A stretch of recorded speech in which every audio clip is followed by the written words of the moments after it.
हम्म,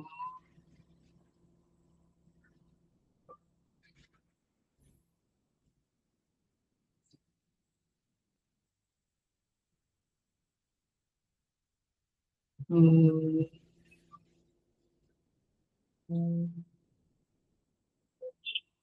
हम्म,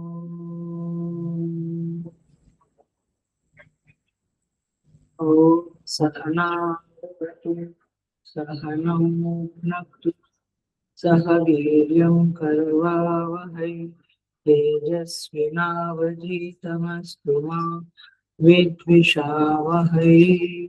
ओम शांति शांति शांति। समस्त जन कल्याणे निरतं करुणामयं नमामि चिन्मयं देव तद्गुरुं ब्रह्मविद्वरम्। Harinam, I welcome you all with great love and great respect in this Bhagavad Gita discourses. हमारा 16वां अध्याय शुरू हो चुका है। पिछले क्लास में हमने भूमिका बनाई थी, विहंगावलोकन किया था इस चैप्टर का। आज हम प्रथम श्लोक में प्रवेश करेंगे। उसके पहले हम चैंट कर लेते हैं 5 श्लोक। ओम श्री परमात्मने नमः। अथ षोडशोऽध्यायः। श्री भगवानुवाच अभयं सत्त्वसंशुद्धिः ज्ञानयोगव्यवस्थितिः दानं दमश्च यज्ञश्च स्वाध्यायस्तप आर्जवम् अहिंसा सत्यमक्रोधः त्यागः शान्तिरपैशुनम् दया भूतेष्वलोलुप्त्वम् मार्दवम् धीरचापलम् तेजः क्षमा धृतिः शौचम् अद्रोहो नातिमानिता भवन्ति सम्पदं दैवीम् अभिजातस्य भारत दम्भो दर्पोऽभिमानश्च क्रोधः पारुष्यमेव च अज्ञानं चाभिजातस्य पार्थ सम्पदमासुरे दैवी सम्पद्विमोक्षाय विबन्धायासुरीमता माशु च सम्पदं दैवीम् अभिजातोऽसि पाण्डव।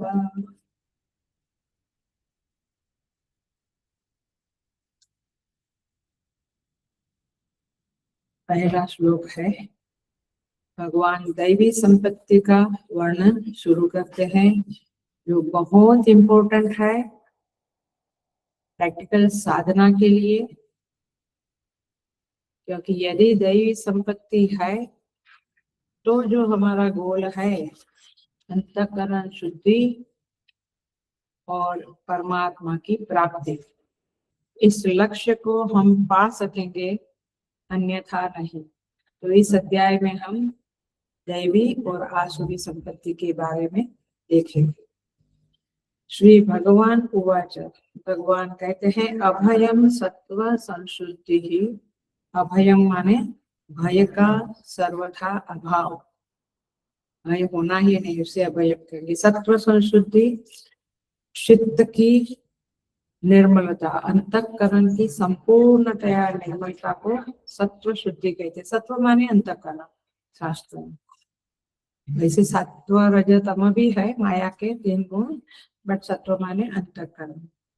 ज्ञान योग व्यवस्थित है माने तत्व ज्ञान के लिए ध्यान योग में निरंतर दृढ़ स्थिति।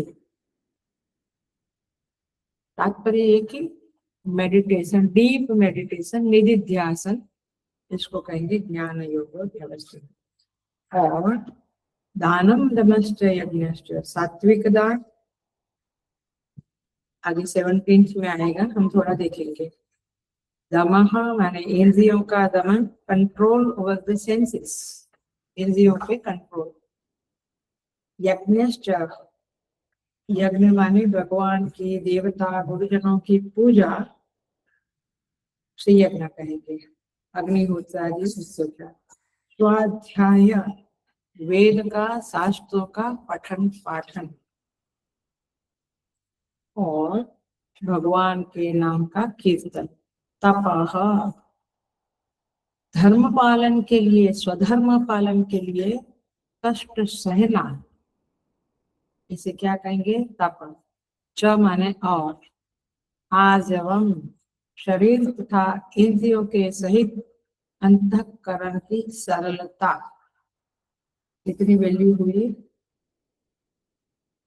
9 वैल्यूज यहाँ पे पहले श्लोक में बताई गई है। टोटल कितनी है? 26। पिछले क्लास में बताया था टोटल 26 है और पहले श्लोक में 9 है। हम शुरू करेंगे थोड़ा भूमिका फिर से देखकर और भाष्य के साथ ही जाएंगे। बहुत सुंदर भाष्य है, ऐसे हमेशा सुंदर ही रहता है, लेकिन फिर भी भाष्य का पहला शब्द देखो। दैवी आसुरी राक्षसी च इति प्राणिनां प्रकृतयः नवमे अध्याये सूचिताः।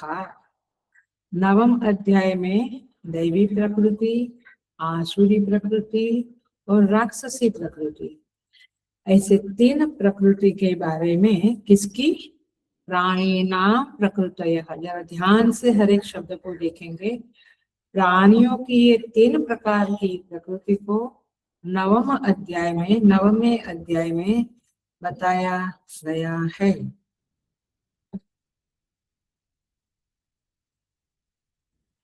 इस तरह से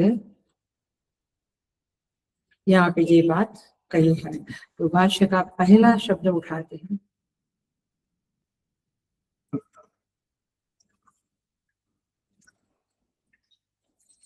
तासां विस्तरेण प्रदर्शनाय, उसे विस्तार से प्रदर्शित करने के लिए अभयम सत्व संशुद्धि इति आदि अध्याय आरभ्यते।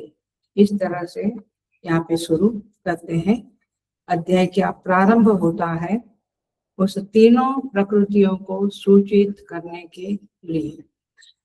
तो शब्द उठा रही हूं मैं, इति प्राणी नाम प्रकृतयः, माने क्या केवल पशु पक्षियों का, या हमारा भी? हमारा होता तो मनुष्य लिखते, लेकिन हमें भी प्राणी नाम करके बता दिया है। तो जरा देखते हैं कि प्राणी नाम माने क्या। देखिए, भाष्यकार के शब्दों के प्रकाश में इस अध्याय के श्लोकों को हम देखने का प्रयास करेंगे। भगवान कहते हैं प्राणियों की मुख्य 3 प्रकार की प्रकृति है। प्राणी का अर्थ है जीव।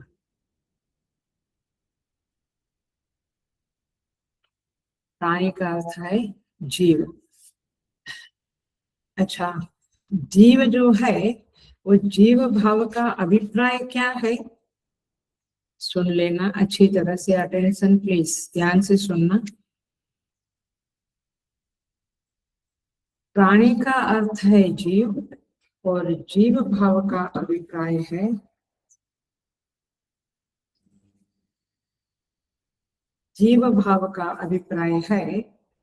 क्षेत्र और क्षेत्रज्ञ का परस्पर आविद्यक संयोग। क्षेत्र और क्षेत्रज्ञ के संयोग को जीव कहते हैं। क्षेत्र माने क्या? शरीर। क्षेत्रज्ञ माने परमात्मा, आत्मा। आत्मा जो हमारे अंदर है, ऐसा हम बोलते हैं उसका, और ये शरीर का क्या हो गया? तादात्म्य। तादात्म्य माने आइडेंटिफिकेशन, माने दे बोथ बिकेम वन। जैसे दूध में शक्कर डाला तो दूध एंड शक्कर एक बन गया ना, ऐसे आत्मा और अनात्मा, ये शरीर जो अनात्मा है वह एक हो गए, तादात्म्य हो गए, तदेव आत्मा। अब ये तादात्म्य कैसा है? आविद्यक, मैंने गलत है। जैसे कहते हैं ना, शादी होने के बाद ये गलत लड़का ढूंढा हमने, इसका मतलब क्या हुआ? ये दोनों का जोड़ी सही नहीं है, गड़बड़ वाला है, दुख देने वाला है। ऐसे ही यहाँ पे एक क्षेत्रज्ञ का जो संयोग हो गया अनादिकाल से, वह आविद्यक है। इस संयोग का अभिप्राय, अंडरस्टैंडिंग कैसे करेंगे आप? इतरेतर तद धर्मों का अध्यास, इतरेतर धर्माध्यास, माने इतर का इतर में, एक का दूसरे में धर्म का अध्यास हो गया। माने दूध, प्लेन दूध पियो तो हल्की मिठास है, बट जो शक्कर डालने के बाद मिठास है वो किसकी मिठास है? शक्कर की, लेकिन दूध मीठा लगता है। तो क्या बोलेंगे? शक्कर का धर्म दूध में गया, और दूध जो है व्हाइट कलर का माने एकदम प्योर, या तो शक्कर के ऊपर उसका धर्म चढ़ा, शक्कर का धर्म उसके ऊपर चढ़ा। ऐसे देह का धर्म बुढ़ापा, सुखी दुखी, मन का धर्म, ये सब किसके ऊपर चढ़ा? आत्मा के ऊपर। तो आत्मा का क्या धर्म है? सच्चिदानंद, सतचित आनंद, ये आत्मा का धर्म है। मैंने ऐसा बोल नहीं सकते, बट वो आत्मा सत्यचित आनंद स्वरूप है। वो किधर गया? देह में गया, मन में गया। इसलिए देखो बहुत दुख होता है, फिर भी आज बाद में आदमी आनंद में रहने लगता है। तो कहाँ से आया वो? यदि ये मन का धर्म होता दुख, तो सदा दुख में रहता, बट आत्मा का धर्म आनंद इधर आ गया, इसका धर्म उधर आ गया। ऐसा इतर इतर धर्माध्यास। आत्मा की प्रियता अनात्मा में आ गई, इसलिए मुझे देह प्रिय, मन प्रिय, मुझे बंगलो प्रिय, मेरा गार्डन प्रिय, सब कुछ अनात्मा मुझे प्रिय लगा। तो आत्मा की प्रियता ये अनात्मा में आ गई, और देहादि में आ गई, और देहादि के धर्म अहम में आ गए। अहम माने मैं बूढ़ा, मैं जवान, मैं सुखी, मैं धनवान, मैं तो कुछ नहीं है, मैं तो आत्मा है। तो आत्मा धनवान है, सुखी दुखी, ऐसा नहीं है, लेकिन हमने मैं के ऊपर सब धर्म चढ़ा दिया, और इधर आत्मा का जो आनंद धर्म है वो देह में चढ़ा दिया। तो मुझे मेरा देह बहुत खुशी देता है।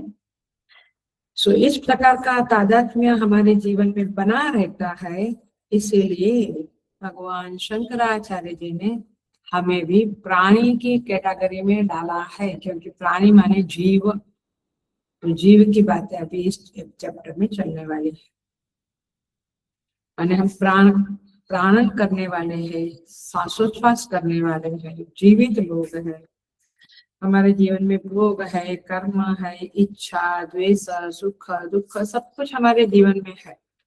ऐसा जो हम है उसकी चर्चा शुरू होगी कि वो हमारे अंदर देह है, हाँ हमारे पास देह है, मन है, बुद्धि है, अंतःकरण है, और हमारा उसके अंदर माने आप समझो लेयर लेयर लेयर बनाते हैं, तो उस बाहर का लेयर देह है, फिर अंदर मन बुद्धि चित्त अहंकार, उसके अंदर कारण शरीर है, जहाँ पे स्वभाव, हमारा स्वभाव कहाँ बैठा है? शरीर में बैठा है, अंदर मन बुद्धि चित्त अहंकार के भी अंदर स्वभाव बैठा है, उसी को प्रकृति कहते हैं।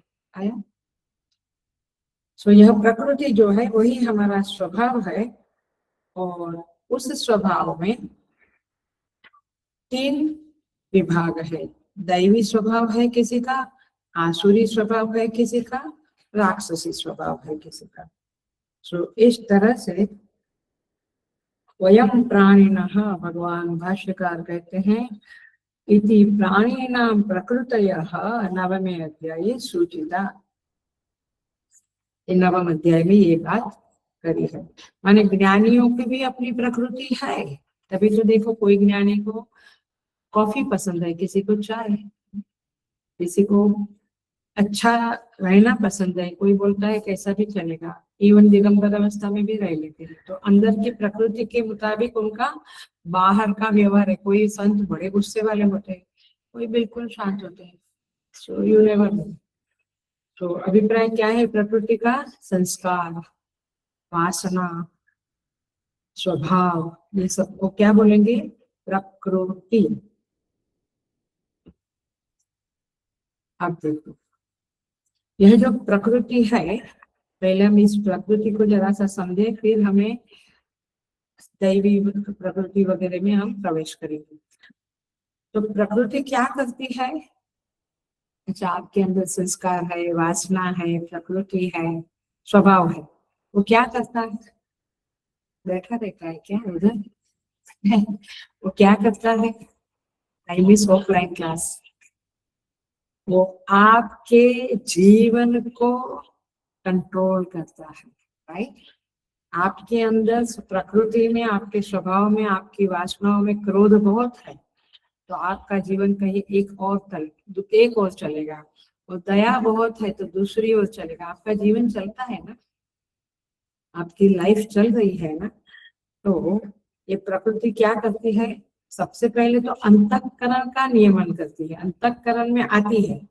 फिर अंतःकरण में काम, क्रोध, लोभ, दया, माया सब कुछ आता है। फिर वो क्या करते हैं, हमें आदेश करते हैं, हमारे देह को अंदर से कहते हैं ना, चलो 12:30 हो गया, क्लास खत्म हो गया, खाना खाने चलो। तो अंतःकरण आपको आदेश देता है, बुद्धि आपको आदेश देती है, वैसे आप चलते हैं। तो ये स्वभाव का मूल काम क्या है, आदेश देना, नियमन करना, नियंत्रित करना अपने जीवन को, अपने शरीर को, अपने अंतःकरण को, अपनी बुद्धि को। हेलो, ये बहुत इंपॉर्टेंट वाक्य है, बुद्धि को। ये बुद्धि भी किससे चलती है, जैसी हमारी वासना, जैसा मेरा संस्कार, उसके मुताबिक बुद्धि चलेगी। संस्कार है आध्यात्म का, तो बुद्धि ऐसे चलेगी। चलो हम कोई अच्छे से बायोग्राफी पढ़े, कोई संत का, भजन में जावे, सत्संग में जावे। और यदि वासनाएं और संस्कार आपके बुरे हैं तो कहेगा कि चलो किटी पार्टी में बैठो जाके शांति से। बुद्धि को आदेश कौन देता है, संस्कार। और फिर बुद्धि इंद्रियों को आदेश देती है, इधर चलो उधर चलो। आ रहा है तो स्वभाव, प्रकृति is the main controlling factor to our life. तो सत्संग क्यों होता है, अब क्या आंसर आएगा, ये सब जानना है, जानना बनना कुछ नहीं। सत्संग क्यों होता है, आपके, मैंने जानना है, ये बात सही है, बट ये गौण रूप में मूलतः आपके जो बुरे संस्कार है, वासनाएं जो बुरी है, उसको अच्छी वासना में, अच्छे संस्कार में पलटना।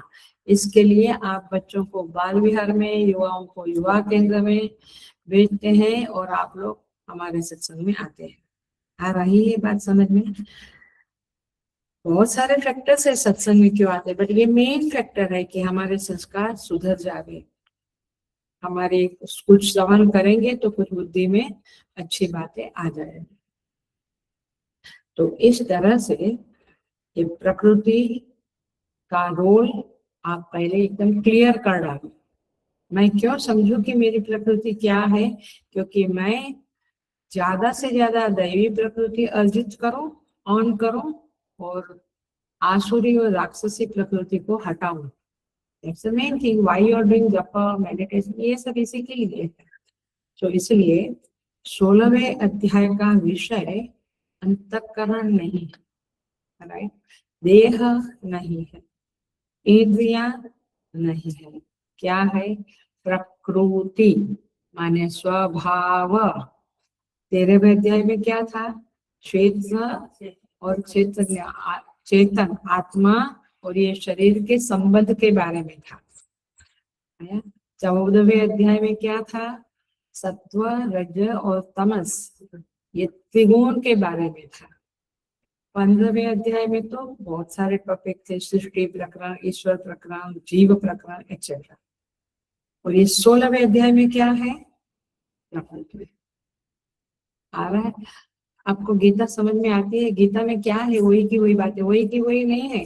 तुम्हारी बुद्धि स्थगित है, जड़ है, इसलिए तुम्हें समझता नहीं। हर एक चैप्टर में कुछ अलग अलग। 3रा अध्याय में कर्म कैसे करना, वो बातें हैं। Are you getting, every chapter is 6 chapter में मेडिटेशन है। 8वें अध्याय में जीव की गति है, कैसे जीव ये देह को छोड़ के जाता है। हर एक चैप्टर का अपना अपना एक क्या कहेंगे, एक उद्देश्य है, उसका एक केंद्र बिंदु है। तो 16वां अध्याय में क्या होने वाला है, स्वभाव, प्रकृति। बात समझ में आ रही है।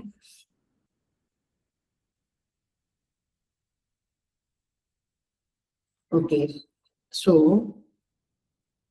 अंतःकरण का नियमन करने वाला माने हमारे शरीर का, हमारी इंद्रियों का, हमारे जीवन का नियमन करने वाला जो तत्व है, जो फैक्टर है, वह सबसे अंतरंग में बैठा है, सबसे अंदर बैठा है, और वह हमें कंट्रोल करता है। तो उसमें 3 प्रकृति देखी, दैवी, आसुरी और राक्षसी। पूरी सृष्टि 2 भाग में है, सजीव और निर्जीव। तो ये एक विभाग है, और दूसरा ये विभाग है कि 3 प्रकार की प्रकृति है। फिर दैवी प्रकृति मोक्षाय, आसुरी प्रकृति निबंधाय। ये बातें हम बाद में करेंगे, क्योंकि 5वां श्लोक इसी के संदर्भ में है, तो मैं वहां नहीं जाऊंगी। बट इतना याद रखना कि दैवी प्रकृति मोक्ष के लिए है, और आसुरी प्रकृति बंधन के लिए है। और संदेश यही है इस चैप्टर का कि दैव्या आधानाय, भगवान भाष्यकार कहेंगे आगे, इतरयों को परिवर्जनाय प्रदर्शनम क्रियते। दैवी प्रकृति का अर्जन करो, आधान करो, अपने पर्सनालिटी में उसको मोर एंड मोर एब्सॉर्ब करो, आत्मसात करो, और आसुरी प्रकृति को हटाओ। इस तरह से ये भूमिका बनी है। अभी हम पहले श्लोक में प्रवेश करेंगे। अभयम, पहला शब्द है अभयम। थोड़ा सा देखते हैं। अभयम का अर्थ भगवान भाष्यकार ने लिखा है, आप देखो पहला ही शब्द है वचन में, अभीरता। अभीरता, भीरता माने भीरू। हम कहते हैं बड़ा भीरू है, डरपोक है। अभीरता माने डरपोक नहीं है, भीरू है। अभय क्या है, इसे समझना पड़ेगा। आपने कभी नहीं सुना होगा, एटलीस्ट मेरे प्रवचन में या बाहर, मुझे नहीं पता, बट वो अर्थ आज हम अभय का समझने जा रहे हैं।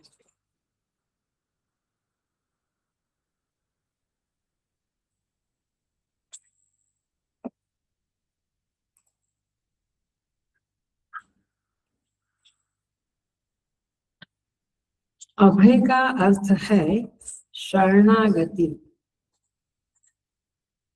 भगवान की शरणागति, भगवान का भरोसा।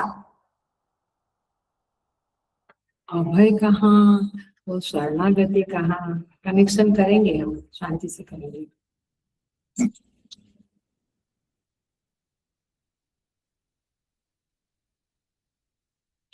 पहली पंक्ति में भगवान भाष्यकार ने 3 वैल्यू बताई है, सेकंड लाइन में 6, दानम दमस्य यज्ञ से 6, पहली लाइन में 3, अभयम तत्व संशुद्धि माने चित्त शुद्धि, ज्ञान योग, व्यवस्थिति, 3 शब्द दिया है। तीनों के तीनों मुख्य दैवी संपत्ति है, ये पक्का कर, मुख्य है ये, मुख्य माने मेन है। 26 संपत्तियों में 26 टोटल बताइए, उसमें 3 मेन है, बाकी की कौन है, ऐसा कह सकते। तो अभय शब्द का अर्थ है शरणागति, पक्का पक्का हो गया। सत्व संशुद्धि का अर्थ है चित्त शुद्धि, धर्मनिष्ठा। आप जब धर्मनिष्ठ होंगे तभी आपका अंतःकरण शुद्ध होगा।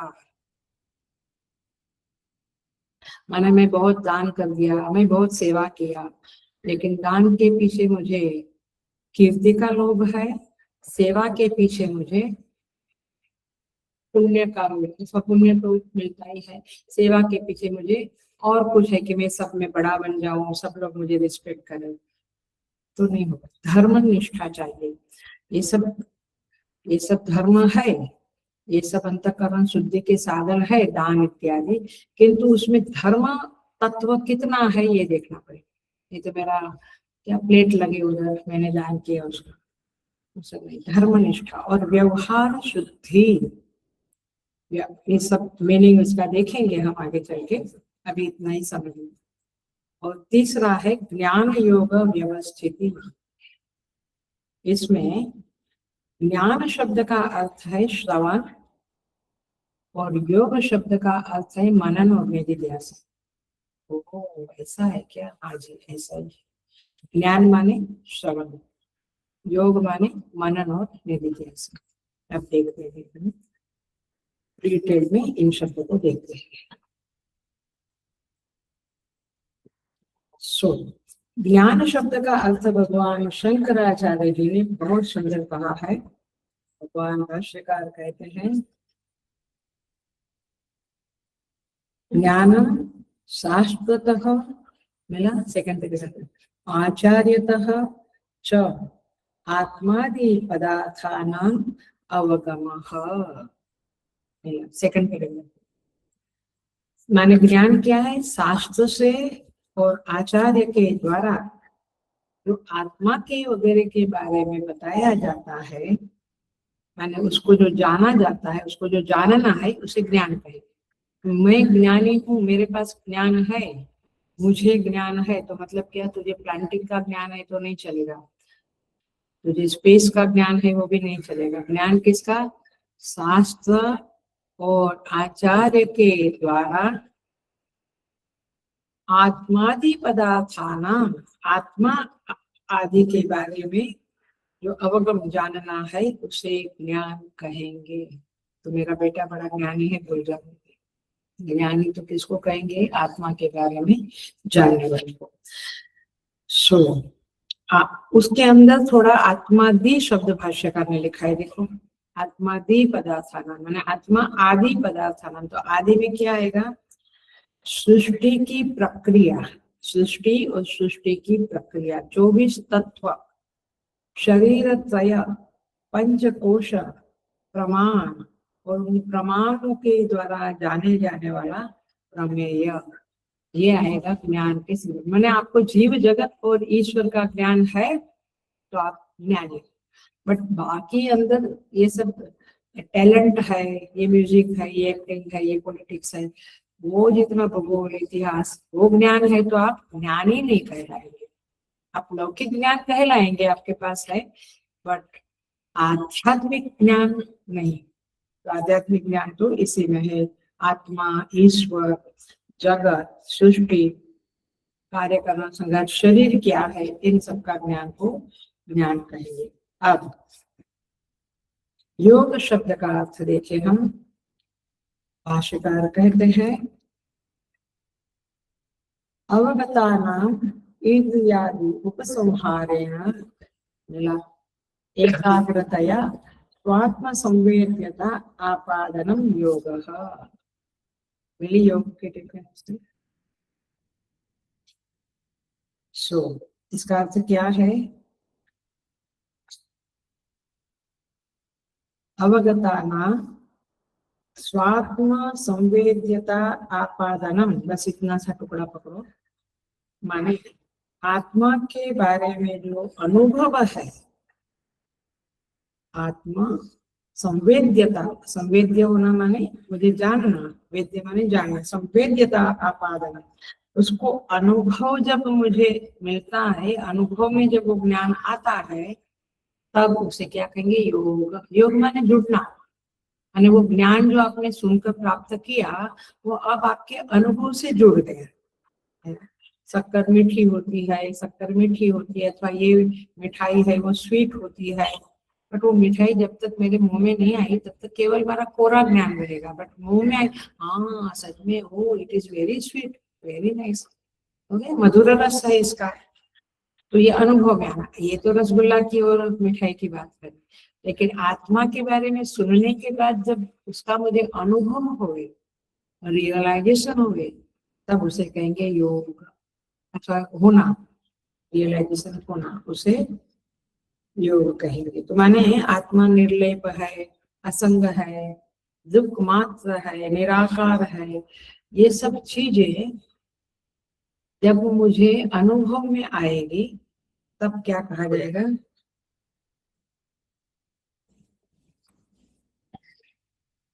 तब कहा जाएगा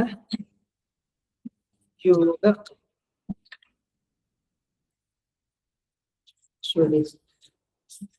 ज्ञान योग व्यवस्थित ही, आपको समझ में आया ना? मैंने ये शब्द उठाया है, अभयम का जरा सा टच किया, सत्व शुद्धि को जरा सा टच किया, तो ज्ञान योग व्यवस्थिति में हम प्रवेश कर चुके हैं। अब देखो, ये ज्ञान है, आत्मा के बारे में। पहली बात तो यह है कि किसी को आत्मा के बारे में सुनने की रुचि नहीं। किसी किसी को रुचि है तो टाइम या अनुकूलता नहीं। तो बात है। तीसरी बात, कोई सुनता है तो भी उसको समझ में नहीं आता है, तो इसको क्या कहेंगे? तो फिर आपका ज्ञान जो है वो योग में परिवर्तित नहीं है। सो ज्ञान प्राप्त हुआ अच्छी तरह से, जो योग में परिवर्तित होने के लिए रेडी हो गया ज्ञान। ऐसा ज्ञान कैसे मिलेगा मुझे? माने आत्मा के बारे में प्रवचन तो चल रहा है, लेकिन मुझे खास कुछ समझ में नहीं आता है। तो समझ में आवे उसके लिए मुझे क्या करना है?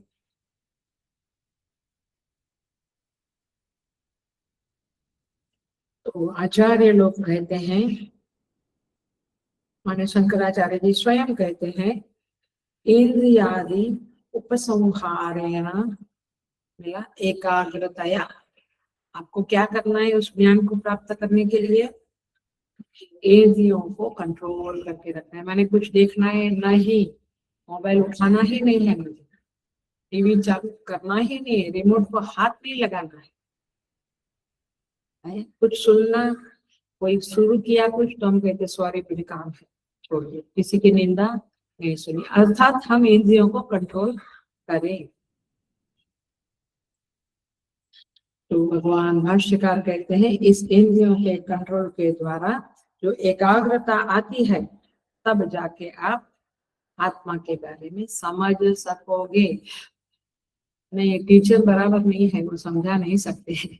टीचर का दोष मत देखो, अपने अंदर एकाग्रता, फोकस, कंसंट्रेशन कहाँ है, तब जाके नहीं समझता।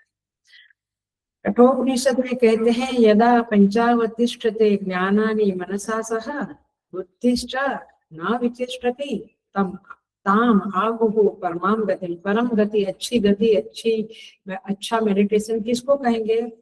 पांचों इंद्रियां शांत होती। यहाँ तो भले बाकी की चार शांत हुई, बट कान बहुत चलते हैं, सुनना ये सुनना वो, आंख बहुत चलती है ये देखो।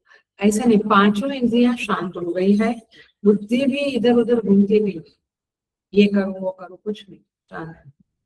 ऐसी स्थिति में आप शनैः शनैः उपरमेत् बुद्ध्यादिगृहीतया, धीरे धीरे आप ये सब कुछ को शांत करके आत्मा संस्थम मना कृत्वा, फिर आप आत्मा के बारे में सुनेंगे, आपको समझ में आ जाए। न किंचिदपि चिंतयेत्। कभी किया है ये प्रयोग? देखो मैं उसका गौण अर्थ में, क्योंकि वो तो समाधि वाली स्थिति है, लेकिन गौण अर्थ में भी जो हम थोड़ी थोड़ी प्रैक्टिस दिन में 10 बार कर लो, 2 मिनट 5 मिनट, बस 2 मिनट करो तो 20 मिनट जाएंगे, या 5 बार करो दिन में तो 5-5 मिनट करो, या 4 मिनट करो तो भी 20 मिनट जाएगी। करना क्या है? लाई डाउन करना। ये प्रैक्टिकल टिप्स दे रही हूँ मैं आपको, बिल्कुल प्रैक्टिकल टिप्स जो मैं भी कभी कभी कर लेती हूँ, मैंने अपने आप को देख लेती हूँ। आप जैसे लाई डाउन किया, अभी कोई काम नहीं कर रहे हैं, आंखें भी बंद करके ऐसे, आप सोए नहीं है, लेटे, कुछ भी नहीं है काम, कोई आवाज नहीं है, शांत है घर में सब कुछ, क्या आपका अटेंशन कहाँ जाता है? आपके माइंड के प्रति। कभी कभी वो भी नहीं जाता है, माइंड अपना काम करता रहता है, हम अपना लेटे रहते, पता ही नहीं चलता कि मेरा माइंड माइंड चल रहा है। माने ये जो वैखरी वाणी, मध्यमा, पश्यन्ति, पर आचार वाणी है ना, तो वैखरी वाणी बंद है, सारी इंद्रियां को हम कोई काम नहीं दे रहे हैं, तब भी अपनी वैखरी मुंह से बोलना बंद है, लेकिन तब भी अपनी अंदर की वाणी चलती रहती है, उसको मध्यमा कहो, पश्यन्ति। पकड़ में आ रही है? अब मैं बहुत बहुत एक डीपर साधना बता रही हूँ, प्रैक्टिकल साधना बता रही हूँ। उस समय में कभी कभी मन क्या क्या सोचता है अपने को पता ही नहीं होता है, we are in a different, माने ब्लैंक कहो या ऐसे। और कभी कभी हम माने मैं अपने अंदर, जो मैं बोल रही, बोलते हैं ना आप, आज इसको ये कहना है, फिर क्या कहना है, पूरा हम बोलते हैं कि ये कहना है, भाई लोगों को, मेड को ये कहना है, हस्बैंड को ये कहना है, बच्चे को ये कहना है। आप सोचते रहते, तो हम कहते सोचते, बट वो अंदर वाणी चलती रहती है, राइट। अब करना क्या है साधना, उस वाणी को भी बंद करके निर्विचार स्थिति में आने की कोशिश करो। माने आप अंदर की आवाज को मौन कर दो। मुंह से बोलना तो मौन हो गया हमारा, बट अंदर की आवाज को भी मौन कर दो। अभी भी आप सुन रहे हैं तो अंदर कुछ कुछ चलता होगा, क्या कितना कुछ चलता है। अम्मा जी ने ये पहले भी एक बार बताया था? नहीं, कभी नहीं बताया है। हाँ, मौन का बताया था ना। हाँ, मुझे मालूम है, उन्होंने कहा था कि ये स्वामी जी मौन रहते हैं। अच्छा, मुझे भी पता है कि ये स्वामी जी मौन रहते हैं। हाँ, मैं गया था वृंदावन, कहाँ से कहाँ जाता है आपको समझता है, माइंड किधर से किधर चले जाता है, ऐसा सब कुछ चलता रहता है। आज ये बनाना है, नहीं नहीं, वो सासू माँ ने कहा था कि ये उनको जमता नहीं है, सूट नहीं होता है, तो उनके लिए ये बना। दिमाग चलता रहता है, चलता रहता है। आप उसे शांत करो, माने you become the observer, not of thoughts. विचारों का, अंदर की वाणी का, अंतःवाणी का ऑब्जर्वर बनो, ऐसा मैं बिल्कुल नहीं कहती। मैं क्या कहती हूँ, आप उस वाणी को स्टॉप करके, रुका कर, अंदर जो निस्तब्धता है, विचारहीनता है, माने विचारहीनता माने पशु वाला नहीं शब्द लेना, विचार राहित्य है, उसे ऑब्जर्व करो। आप देखो 10 सेकंड 20 सेकंड तो होगा ही, बहुत प्रयत्न करने पर 2 मिनट 1 मिनट आती है, नहीं तो नहीं आता है।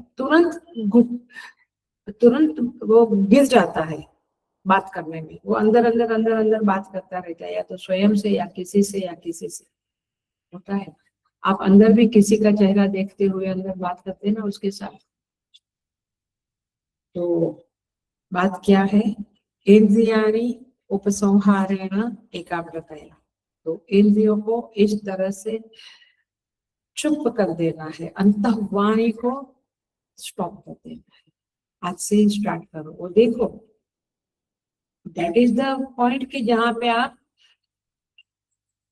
ध्यान करोगे। यही ध्यान है, ध्यान का माने एक विग्रह का ध्यान करना, ये भी ध्यान है। So many ways are there to do the meditation, but ये भी एक ध्यान है जहां आप वाणी को स्तब्ध कर देते, वाणी को मौन कर, अंतः वाणी को मौन कर देते। बाहर की वाणी तो मौन करना बड़ी इजी बात है, वो भी इजी नहीं है कई लोगों के लिए, लेकिन तो इस तरह से यत्रो परमते चित्तम निरुद्धम योग सेवया। छठे अध्याय में कहते हैं जहाँ पे चित्त है, इसको शांत कर दो, निरुद्ध कर दो। चित्त में क्या आता है, मेमोरी आती है। चित्त is the faculty of memory. वो मेमोरी भी नहीं आ रही, माने मौन, वाणी मौन हो गई। अब मैं कुछ बोलता नहीं हूँ, तो चित्त अपना काम शुरू करेगा, वो मेमोरियों को लाएगा। मैं अंतःवाणी से कुछ बोलता तो नहीं हूँ, मैंने उसको स्टॉप किया, तो भाई अभी चित्त को भी निरुद्ध करो। चित्त में जो मेमोरीज आती है उसको भी शांत करो, कुछ भी नहीं आना है। कभी कभी लगता है ना घर में कोई ना हो तो अच्छे शांत से बैठे, हमको भी आश्रम में लगता है। सुबह शाम प्रोग्राम है, शाम को पाठ है, लोग आते जाते, दिन में भी मिलते हैं, ऑफिस में थोड़ा हम देखते हैं। अब लगता है अभी कमरे में आ गए, अभी दरवाजा बंद कर दिया, शांत अकेला।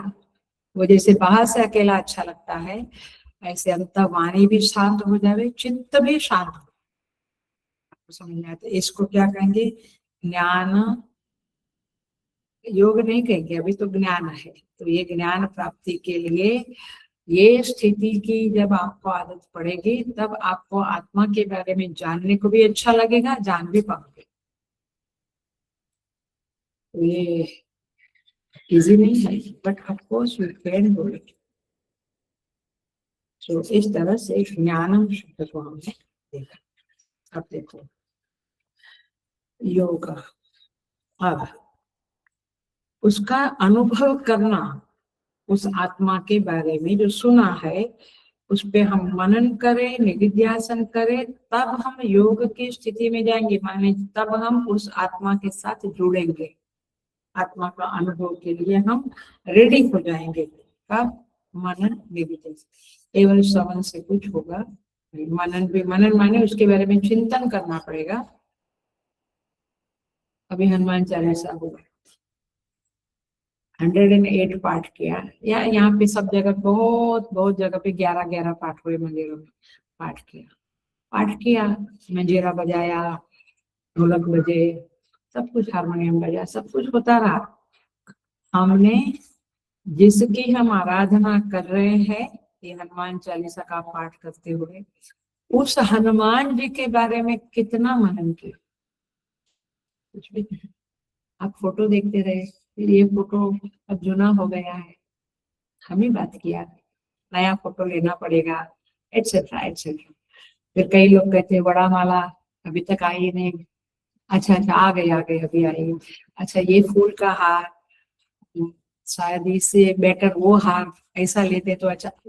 आप अटेंशन सामान्य लोगों का तो यही में होता है ना, दिया बुझ गया, दिया चालू गए, इधर उधर माइंड चलता रहता है हम लोगों का।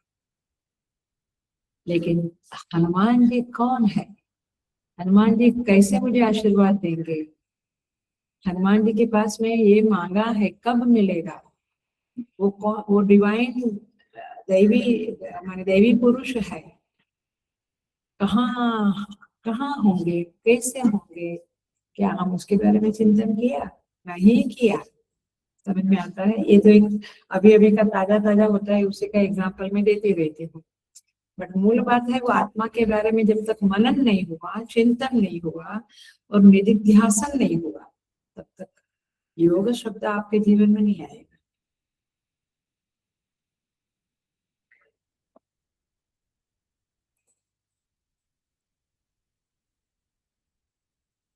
सो यहाँ पे कहते हैं योग, ज्ञान योग व्यवस्थिति ही, व्यवस्थिति माने व्यवस्थानम, तन्निष्ठता, व्यवस्थानम माने स्थिरता, निष्ठा, निष्ठा का अर्थ वही है, स्था धातु माने, स्था माने खड़ा रहना वहां पे, तो निष्ठा माने निशेषेण स्थास्यति, तो इसका अर्थ होता है तत्परायणता।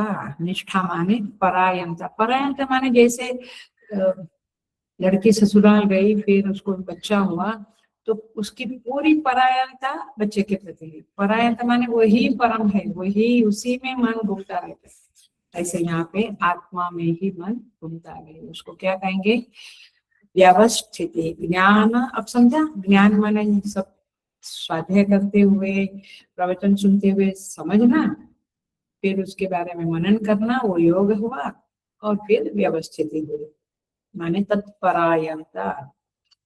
तो जो साधक इन 3 चीजों में, श्रवण, मनन और निधिध्यासन, इसमें ही लगा रहता है, ऐसा जिसका स्वभाव बन जाता है, उसको कहेंगे दैवी प्रकृति वाला है, और उसने इस ज्ञान योग व्यवस्थिति की वैल्यू को, की संपत्ति को अर्जित कर लिया है। इतना तो नहीं होगा, होना है तब जाके दैवी संपत्ति आएगी। समाज तो जाके 1-2 ऐसा ऐसा हाथ किया, मस्तक नमाया, 2 हाथ, 2 क्षण, 2 मिनट भी नहीं बोलते हुए हाथ जोड़ा, हो गया। मेरा बेटा बहुत अच्छा आध्यात्मिक है, आध्यात्मिक है, अच्छा क्या करता है? रोज जाके नमस्कार करके आता है। ये तो क्या बोलेंगे, नर्सरी है, प्ले ग्रुप है, यहाँ से कुछ होने वाला नहीं है। वो जब इंजीनियर बनेगा तब पैसा कमाएगा, है ना?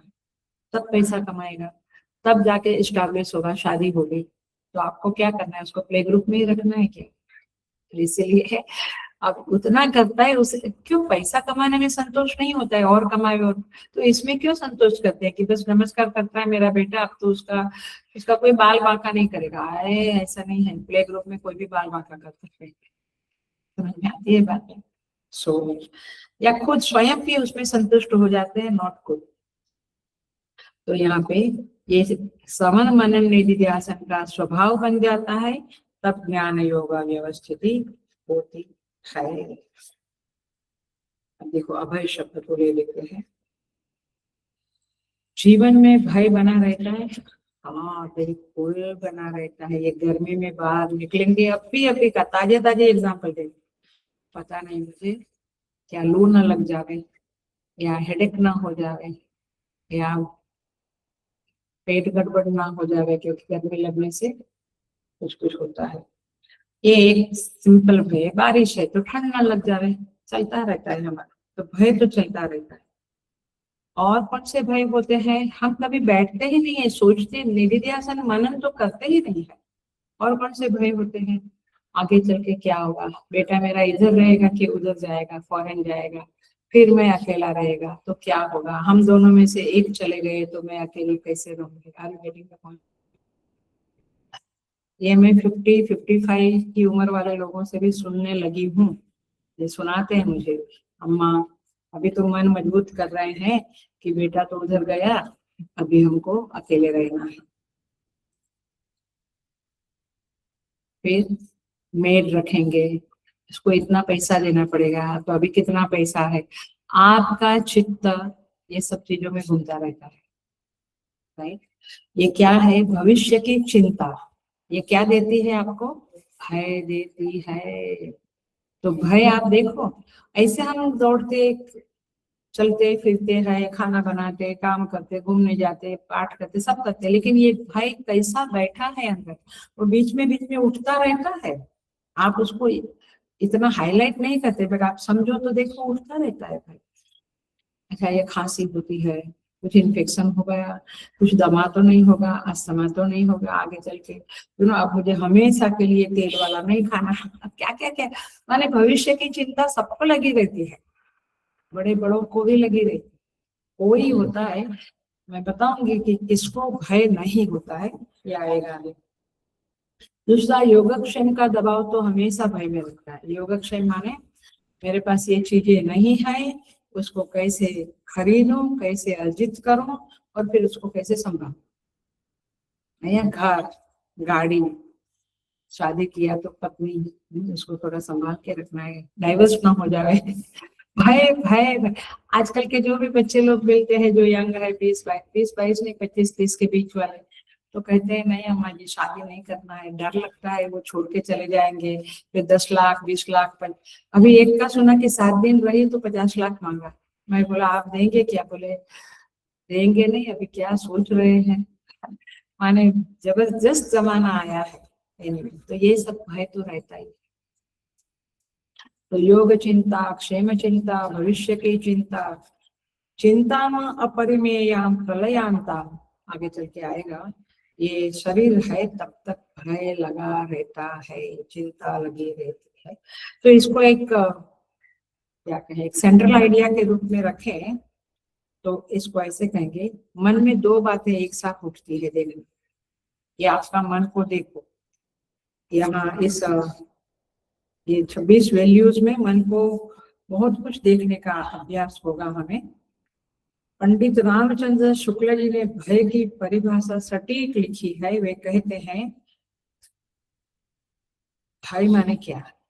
एक तो मन में अनिष्ट होने की आशंका, माने कुछ बिगड़े नहीं, मेरा बेटा का एक्सीडेंट ना हो, परीक्षा अच्छा मार्क्स लावे, अच्छे से लिखे, चलता रहता है ना दिमाग में। टाइम पे नहीं आया तो अभी तो क्यों नहीं आया, क्या हो गया। भय की माने अनिष्ट की शंका बनी रहती है। बच्चे को देखना, माँ जॉब पे गई है, आजकल के बच्चों को तो मोबाइल मिल गया है तो वे गुम हो जाते हैं मोबाइल में। लेकिन मुझे याद है कि हम छोटे थे तो कभी ऐसा होता था, अभी तक नहीं आए मम्मी, अभी तक पापा नहीं आए, अभी तक लाइक वो एक प्रकार का शंका रहती, कुछ तो नहीं हुआ होगा उनको। तो आप लड़की जब ससुराल में जाती है तो उसको माँ बाप की चिंता रहती है कि उसको कुछ हो न जाए, तो अनिष्ट की शंका आती है। और दूसरा, ऐसा कोई अनिष्ट ना होवे जिसको हम दूर ना कर सके, जैसे कैंसर होता है, या कैंसर भी आजकल तो ठीक हो जाता है, बट ऐसा कुछ अनिष्ट ना हो। तो ऐसा अनिष्ट ना होवे जिसे दूर करने में, जिसका निवारण करने में मैं समर्थ नहीं हूँ। अनिष्ट के कारणों का निवारण करने की अपनी असमर्थता का बोध इंसान को भयप्रद बना लेता है। एक तो अनिष्ट की शंका, और दूसरा उसको मैं कुछ, अच्छा लड़के जवान होते हैं, माँ के मन में क्या आता है, बाप तो बहुत ज्यादा नहीं परवाह करता है, बट माँ के मन में क्या आता है, कोई लड़की से उसका चक्कर ना चले, और कोई XYZ आपकी कल्पना के मुताबिक आप सोचते हो कि ऐसा होगा, तो बहुत डिफिकल्ट हो जाएगा। फिर उसको दूर, माने वो रिलेशनशिप को मैं छुड़वाने का तो मेरे बस की बात ही नहीं है, क्योंकि मेरा लड़का बहुत जिद्दी है, कुछ चीज में मैं असमर्थ हूँ। सोमिनी है, आपको व्यवहार का समझता होगा, मुझे ज्यादा एग्जाम्पल देने की जरूरत नहीं है। तो असमर्थता का बोध, वैसे सिंपल एग्जाम्पल है कि अंधेरे का समय है, रात का समय है, और हम 2 लोग ही है, और पीछे पूरा 5-7 लोगों का एक झुंड आ रहा है, वो बरोबर जिस गली में हम मुड़ते वो पीछे पीछे मुड़ के आते हैं, तो अंदर क्या आया, भय आया। और फिर तो अनिष्ट की शंका, वो हमें लूट ना ले, वो हमें मार न डाले। और दूसरा, अरे बाप रे, अपन तो 2 ही है, तो 7-8 लोग हैं, उनके पास तो कुछ बंदूक बंदूक लगता है, तो हम तो उसको हरा नहीं सकेंगे। तो अपने असमर्थता का बोध भी हुआ, अनिष्ट की शंका भी हुई, तो ये दोनों के कारण क्या उत्पन्न हुआ, है तो पकड़ लिया। जो साधु सन्यासी है उनकी बात अलग है, लेकिन संसारी लोगों के पॉकेट में पैसा रहता है, जान प्यारी लगती है, बहुत विरक्त है, उनकी बात छोड़ो। जो परिग्रही है, संसारिक लोग हैं, तो उनको लगता है, आजकल का तो ये भी है ना, बच्चे को चुरा गए, फिर इतना पैसा मांगा, उठा के ले गए, फिर इतना पैसा मांगा, तो ये सब चीजें चलती है समाज में। तो परिग्रही जो है उनको भय ज्यादा लगता है, मेरे पास ज्यादा चीजें है, ज्यादा संपत्ति है, तो टैक्स का भय, ईडी का भय, ये सब का भय रहता है। और दूसरा है, माने एक है परिग्रह, जितना ज्यादा परिग्रह समीकरण बना सकते हैं उतना ज्यादा भय। मेरे पास कुछ है ही नहीं तो भय कहाँ। हम लोग कमरा आश्रम सब खुला रख के जाते हैं, क्योंकि पूजा का सामान नहीं और कुछ नहीं, मेरे पास कपड़ा है और पुस्तक है और कुछ नहीं, तो डर नहीं रहता है इतना, लेकिन बहुत चीजें हैं तो डर रहता है। सो और दूसरा है दुश्मनी, माने द्वेष, राग और द्वेष जहाँ है वहां भय होता है। जो रागास्पद वस्तु है, पत्नी है, बच्चे हैं, उनको कोई छुए नहीं, उनको कोई कुछ ले न जावे, कुछ न होवे, तो भय रहता है। और द्वेष किसके साथ है, दुश्मनी है, पता नहीं वो कब मेरा सब कचूमर निकाल देगा, कब मुझे कुछ नुकसान पहुंचाएगा। तो एक क्या हुआ, परिग्रह की वजह से भय हुआ, दूसरा राग द्वेष की वजह से भय हुआ। आप अभी सोचते रहना अपने आप को, अपने को जब भय लगता है, आप सोचो उसका क्या कारण है, आपको बहुत कारण मिलेंगे। मैं खाली टच करती हूँ। अब भय तो है, सबसे ज्यादा हेल्थ का भय रहता है लोगों को। अभी कोई हनुमान चालीसा में गई थी, वहीं कोई कह रहा था कि भगवान ऐसे ही उठा ले अम्मा जी, ये लकड़ी लेके ऐसा ऐसा। वहां आते थे ना दर्शन करने, मोर देन 1000 पीपल आए थे वहां पे दर्शन करने के, माने आते थे, दर्शन करते थे, थोड़ी देर बैठते थे, जाते थे, ऐसे चला हमारा पूरा दिन। तो ये लकड़ी लेके अम्मा जी ये सब ना होए, ऐसे ही भगवान उठा ले। या फिर उसने अपने ससुर की बात करी कि वो अभी बेड रिडन हो गए हैं, तो बहुत इरिटेट हो जाता है ना आदमी, वगैरह वगैरह। तो हेल्थ के बारे में भी भय रहता है, मृत्यु के बारे में भी भय रहता है। सो अब हम देखेंगे कि जो भय है, तैत्तरीय उपनिषद कहते हैं कि न विभेति कुतश्च नेति, जो ज्ञानी हो जाता है, रियलाइज भी होता है, उसको किसी का डर नहीं है, ताकि सामान्य इंसान को डर रहता है। तो ऐसी स्थिति होवे कि भय ना होवे, उसे आचार्य लोगों ने कहा है वैराग्यम एव अभयम। ये वैराग्य ही केवल आपको अभय दे सकता है। इसका और एनालिसिस करना है, मैंने भय का तो मैंने बहुत बार किया है। भर्तृहरि महाराज का एक वैराग्य शतकम नाम का एक ग्रंथ है, माने उनका एक टेक्स्ट है, उस टेक्स्ट में भय का बड़ा वर्णन है। यहाँ पे कहते हैं, बताया भी है, भोगे, हाँ याद आता है, भोगे रोग भयम। जब आप बहुत रसगुल्ला खाते हो तो शुगर बढ़ जाएगी, रोग भयम। या कुछ बहुत दबा कर खाया शादियों में तो पेट ठीक रहे, भयम भोगे रोग भयम, कुले च्युति भयम। आप अच्छे खानदान के हैं तो वो हमारे बड़ों को हमेशा चिंता रहता है कि ये आया है मेरे घर में, अब उसकी जवानी चल रही है, ये कुल का नाम खराब ना करे, कहीं रहता है। वित्ते रुपालात भयम, पैसा है तो टैक्स का भय रहता ही है। दाने दैन्य भयम, जब हस्बैंड लोग दान करते हैं तो कभी कभी अम्मा लोग कहते बस करो, अपने बच्चों का भी ख्याल करो, आगे का अपना ख्याल करो, दाने दे, हम गरीब हो जाएंगे। दाने दैन्य भयम, बले रिपु भय, आपके पास बल है तो कोई दुश्मन खड़ा ना हो जाए। रूपे जरायाम, कोई रूपवान है, क्या बोलते हैं, विश्व सुंदरी, माने ब्यूटीफुल है, तो जरा बुढ़ापा में मैं कैसे दिखूंगी। रूपे जरायाम भयम, शास्त्र वादी भयम, आप शास्त्र जानने वाले हैं तो और किसी को मेरे से ज्यादा शास्त्र आएगा तो मुझे हरा देगा, इससे पहले के समय में होता था। गुणे खल भयम, आप सद्गुणी हो, आप अच्छे हो, तो आपको किसका भय रहता है, दुष्टों का। कोई मुझे मेरी मेरी गुडनेस का फायदा ना ले, है ना? तो सद्गुण है आपको तो बात गुणे खल भय, दुष्ट लोगों का डर लगता है कि वो हमारी गुडनेस का फायदा लेते भी है। काय कृतांतात भयम, शरीर है तो मरने का डर। सर्वम वस्तु भयावह भुवि नृणाम, ये संसार में हर चीज भयजनक है, हर चीज भय। आप चलते हैं तो भी गिर न जाओगे कहीं कुछ रास्ते में, मैंने कहीं पर भी भय रहित अवस्था नहीं है। भर्तृहरि महाराज कहते हैं वैराग्यम एव अभय, केवल वैराग्य ही आपको अभय दे सकता है। और हम हमारे बच्चों को और भोगी और कंफर्ट जोन में रहने वाला बनाने का सारे प्रयत्न करते हैं। उनको थोड़ा कष्ट, थोड़ा तपस सिखाओ, तब जाके उनमें वैराग्य आएगा, तब जाके वे निर्भीक निर्भीक बनेंगे। नहीं तो सदा भय में रहेंगे, क्योंकि कंफर्ट जोन वाला बहुत ज्यादा भय में रहेगा।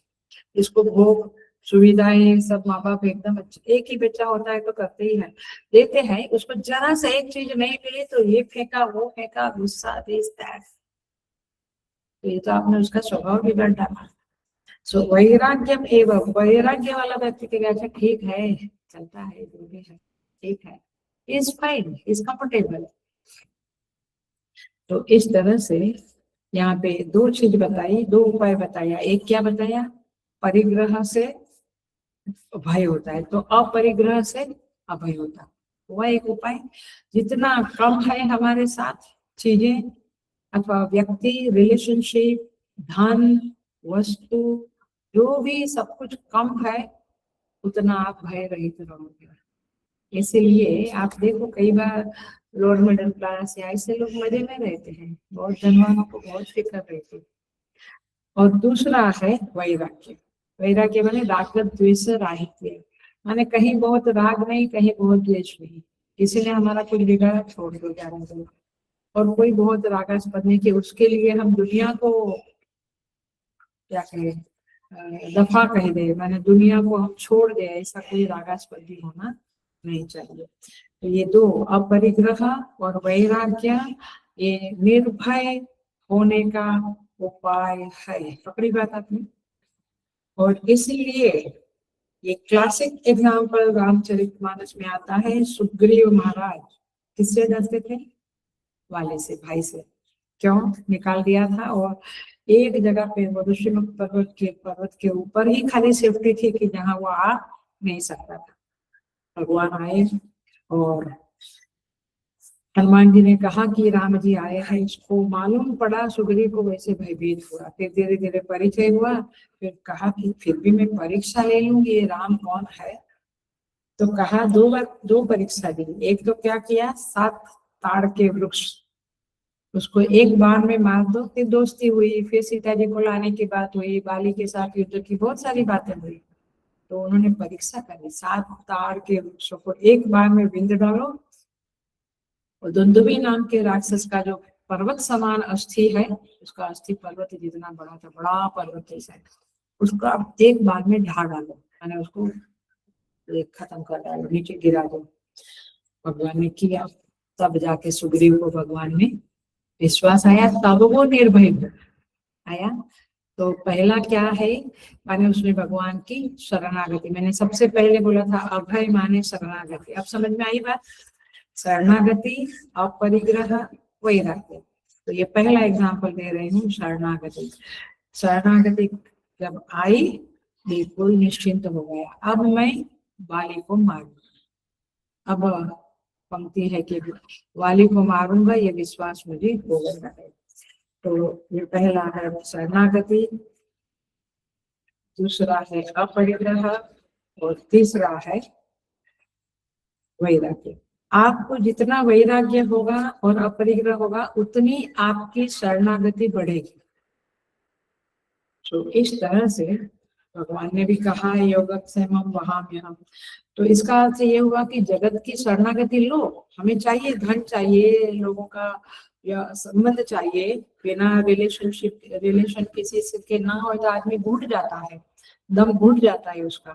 तो सब कुछ है, बाहुबल, धन बल, संबंध बल, शस्त्र बल, जन बल, हजारों प्रकार के बल है, लेकिन सारे बल में भगवान का बल जो है, भगवान की शरणागति का बल है, वो सबसे अधिक है। ये बात को पक्का कर दो। तो इसलिए जब भगवान ने कहा सब विधि घट प्रकाश में, तो मैं तेरे साथ हर तरह से निश्चिंत हो गया।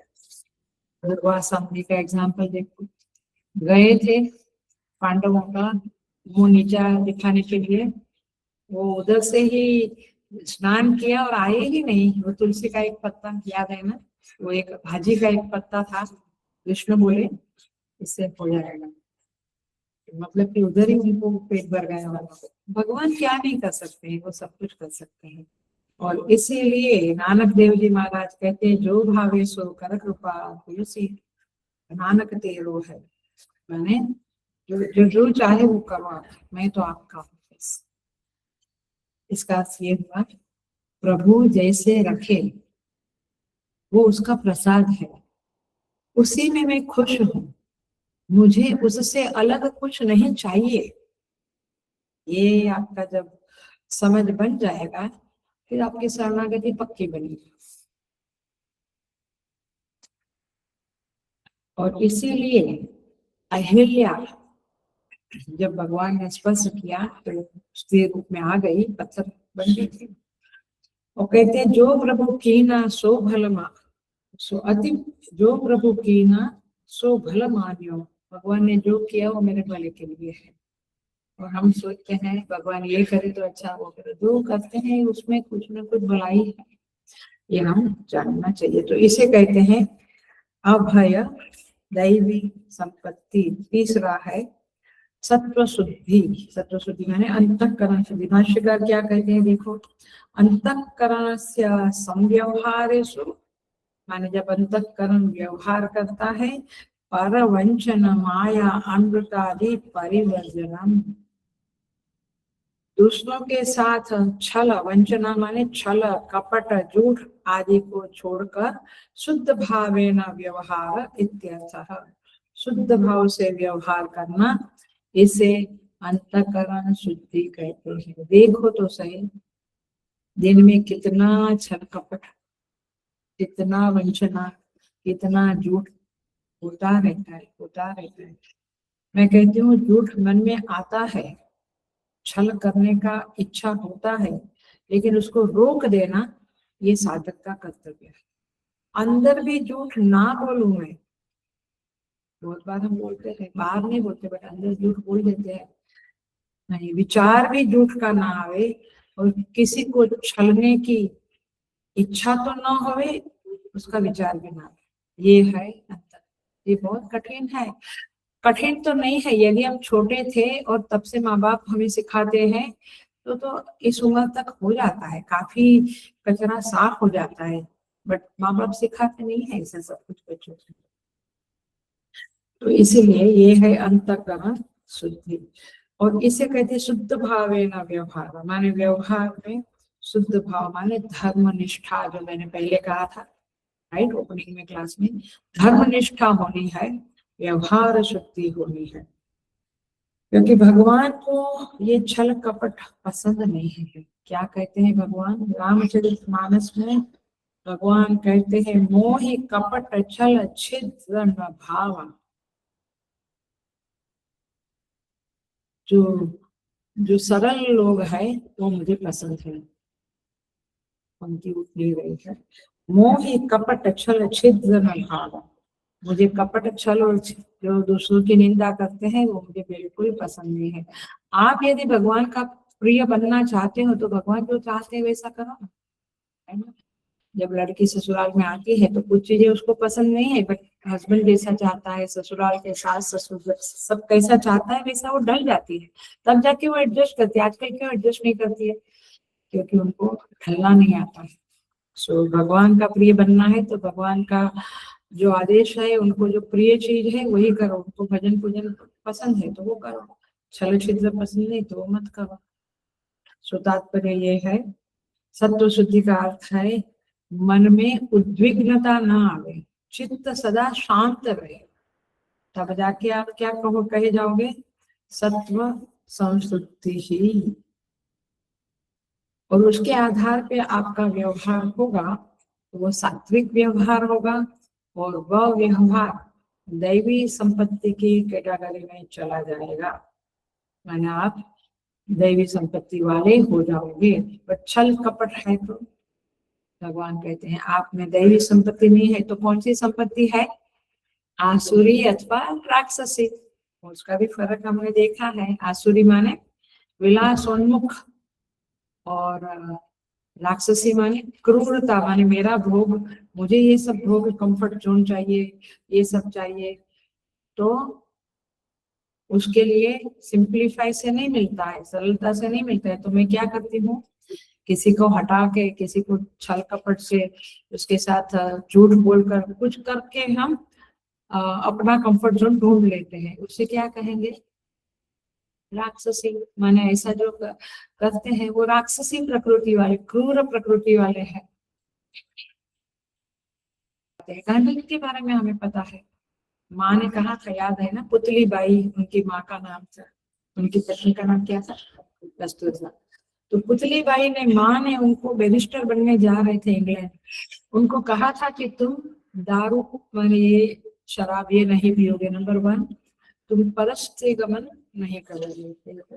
ये माँ लोग होती है जो यहाँ तो कितना कमाएगा तू, उतना इतना बेचना, उधर उतना बैंक में करना, इतना, यही बात है। जनरली नॉन वेज नहीं खाना, ये सब पुतलीबाई ने गांधी जी को सिखाया था। मतलब आपको समझ में आता है कि माँ बाप का ये फर्ज बनता है, ये गीता में बताई हुई वैल्यू सिस्टम को बच्चों में बचपन से डाले। और यदि वो किसी क्षेत्र का चुनाव करते हैं तो फिर कुछ करते उनको कुछ वैल्यू सिस्टम उनको प्रॉमिस करावे कि ये तुम नहीं करो। और ये अच्छी बात है, कई पेरेंट्स करते हैं, ऐसा नहीं करते हैं। बट क्या होता है कि दादा दादी को पसंद है, ये भी मेरे सामने बहुत सारे लोग आते हैं, वो चाहते हैं कि ऐसा हो, लेकिन माँ बाप कहते हैं आप चुप रहो, उसको पता है क्या करना है।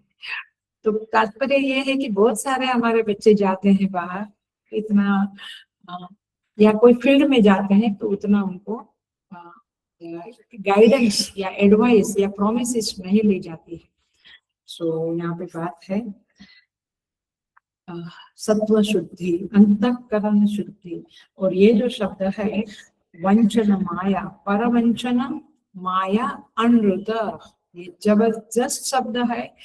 जितना डीपली ढूंढोगे आप, आपको मालूम पड़ेगा कि ये जबरदस्त शब्द है। झूठ कितना, घर में 4 मेंबर है, 2-3 मेंबर है, आप देखो कितना झूठ है।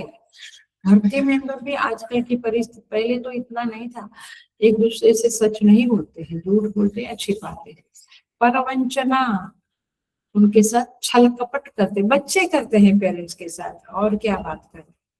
सो जबरदस्ती बताते नहीं है और फिर बाद में मालूम पड़ता है। सो इसीलिए हमारे छांदोग्य उपनिषद में कहते हैं आहार शुद्ध सत्व शुद्धि। पहले तो खाना घर का जो आहार शुद्धि नहीं है।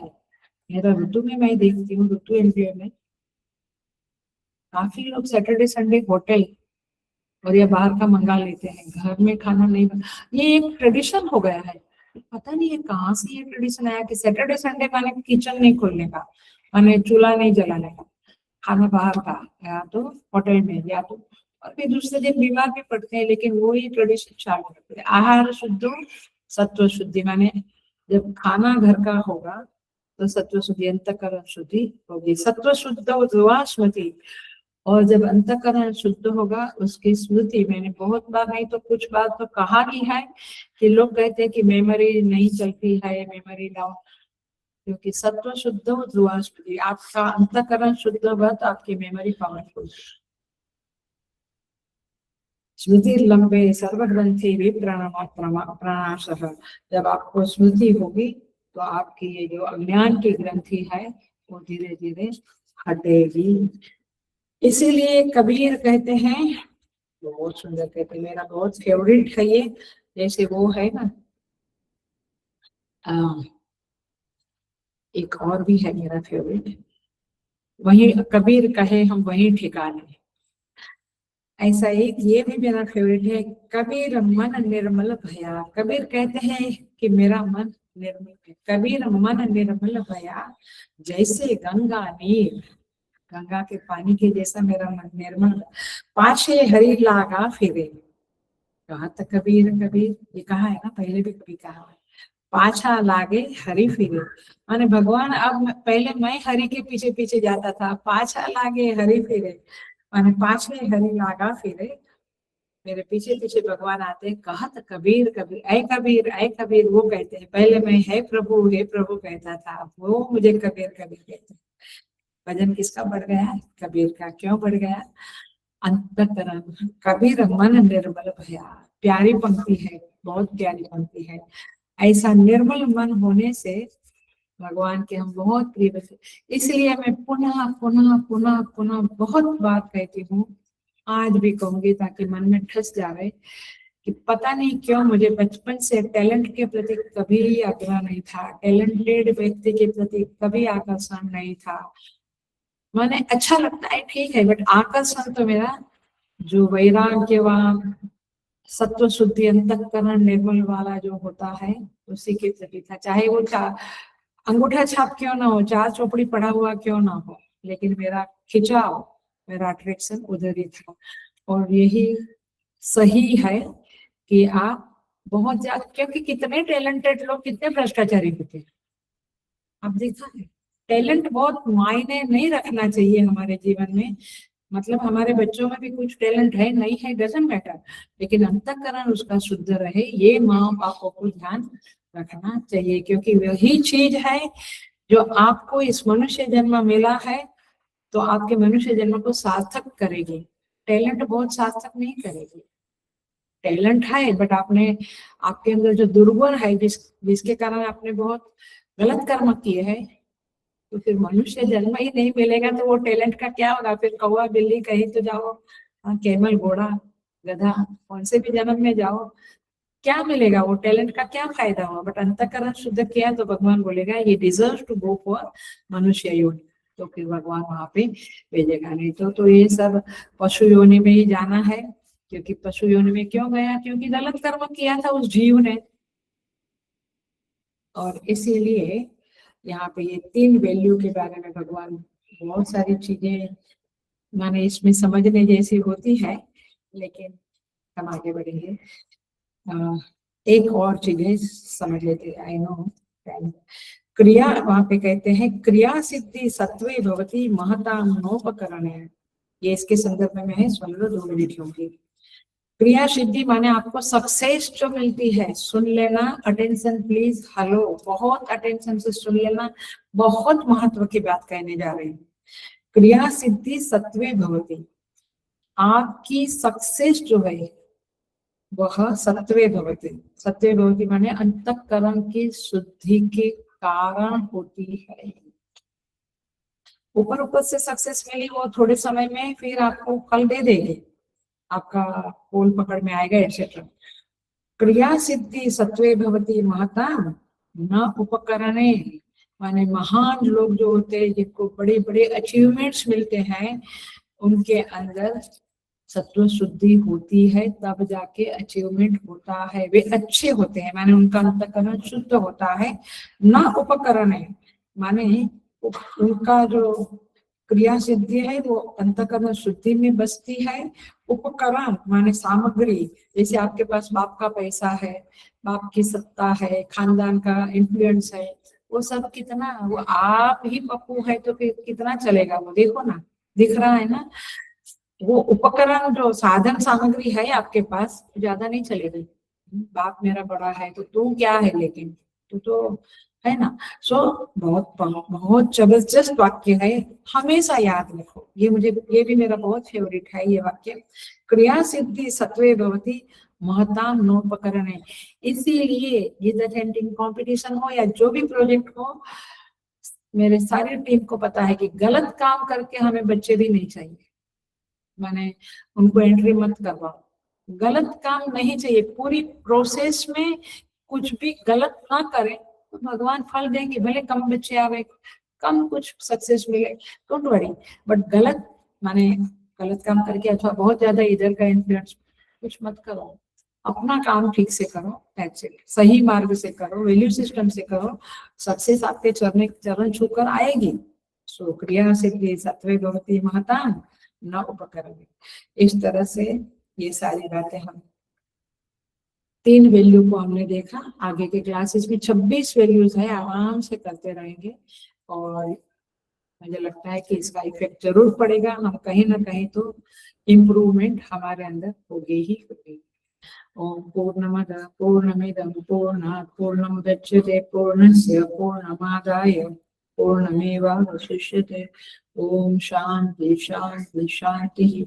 हरि ओम। श्री गुरुभ्यो हरि।